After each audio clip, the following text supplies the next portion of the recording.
Order. The question is that this bill be now read a second time, and I call the member for Longman. Thank you, Madam Deputy Speaker. I rise today to speak to the Higher Education Support Amendment Bill. It is the hope and the promise of a better future which motivates many Australians in their daily lives. As policymakers of this country, we need to be ensuring that there is a better, brighter future for all Australians. Madam Deputy Speaker, Australia has enjoyed the benefits of a profitable mining boom, which has contributed both to employment and to Australia's economy, particularly in my home state of Queensland. Yet, we know some truths facing this nation. Currently, there are two economies, the mining boom and everyone else.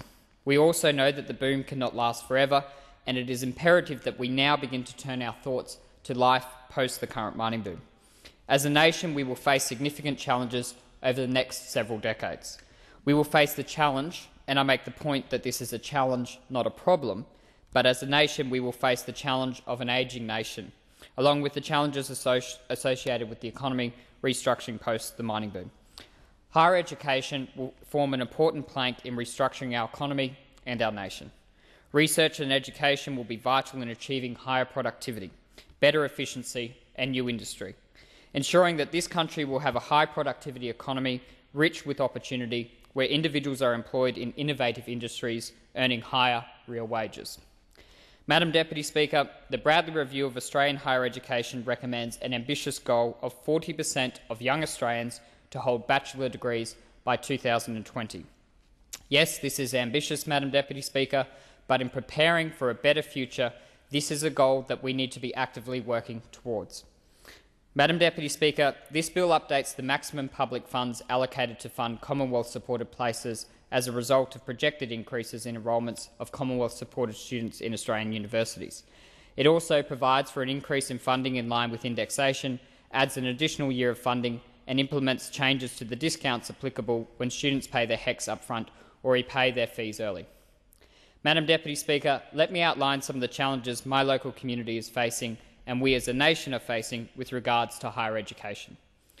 Unfortunately, at the moment, the promise of a better future is not easily achieved for some Australians, including for many in my electorate. Madam Deputy Speaker, my electorate is one where most young people have not traditionally been enabled to gain training or higher education in order to prepare for their future. Madam Deputy Speaker, recently I met with Robert Craig, the head of the Caboolture campus at Queensland University of Technology. I found it very telling that in our discussions with Mr Craig, it was made evident to me that one of the biggest hurdles in locals achieving a pathway to tertiary study was simply convincing them that they could and should. A mere 13% of individuals in my electorate go on to tertiary study. In fact, this participation rate is so low that my region is ranked a low 144th out of 150 electorates across this country for university attendance. I can empathise with this notion. I am the first person in my family ever to finish high school and go on to tertiary study. Sadly, my electorate has a 6% unemployment rate, with Caboolture experiencing a 10% unemployment rate, and in some cases an intergenerational pattern of unemployment which presents a severe impediment to young people participating in the workforce.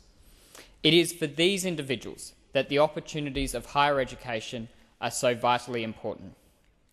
Madam Deputy Speaker, we are here today to discuss the changes to funds allocated for Commonwealth-supported students in Australian universities in the Higher Education Support Amendment Bill.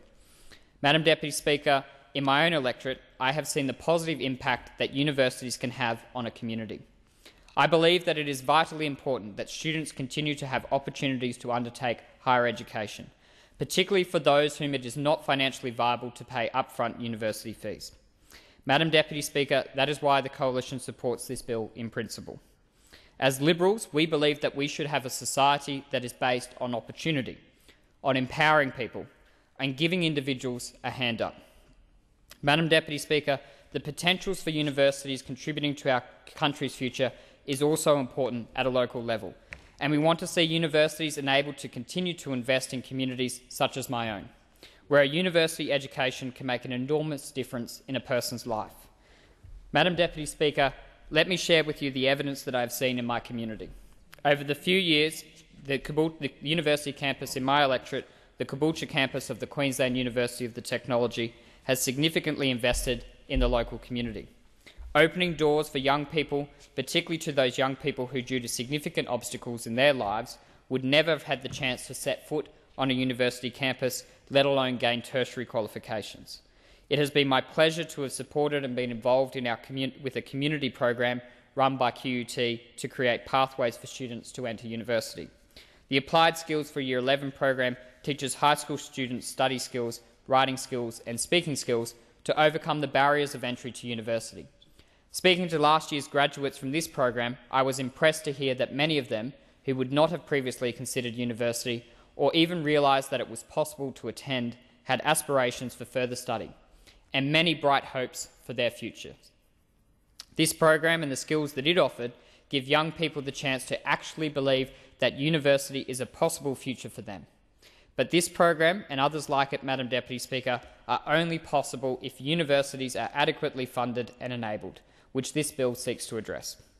Madam Deputy Speaker, I welcome the move toward a demand-driven system for funding for Commonwealth-supported places, based on the recommendations of the Bradley Review of Higher Education and the projected increase in university enrolments. But, Madam Deputy Speaker, it would be remiss of me to fail to raise my concerns about the cost of this project and its management. This government's unsuccessful track record in implementing projects speaks for itself. Between pink bats, solar rebates and overpriced school halls, there cannot be much hope for the project to stay within its estimated cost of $1.13 billion. Given the scenes we are seeing around the world, the chaos and the confusion that is brewing as a result of poor fiscal management and the global financial crisis, we in Australia cannot afford for this project to be another mismanaged Labor initiative. Now is the time for fiscally responsible management. We on this side of the House have a strong record of both effective fiscal management and investment in tertiary education. It was, of course, the Coalition that introduced the Higher Education Endowment Fund, a significant fund designed to fund universities into the future from the interest earned on that fund. As policymakers in this place, it is up to us to ensure that we prepare this nation for the significant challenges it will face over the coming decades, so that we can meet from a position of strength the challenges associated with a national economy restructuring itself in the face of an ageing population and a move away from the current mining boom. As policymakers in this place, it is up to us to ensure that we have a society based on opportunity, of fair reward for hard work, where individuals are empowered and offered a hand up rather than a handout, where we as a nation can have hope that tomorrow will be better than today, and it is a vibrant and inclusive higher education sector that will be a key plank in achieving this. Thank you, Madam Deputy Speaker.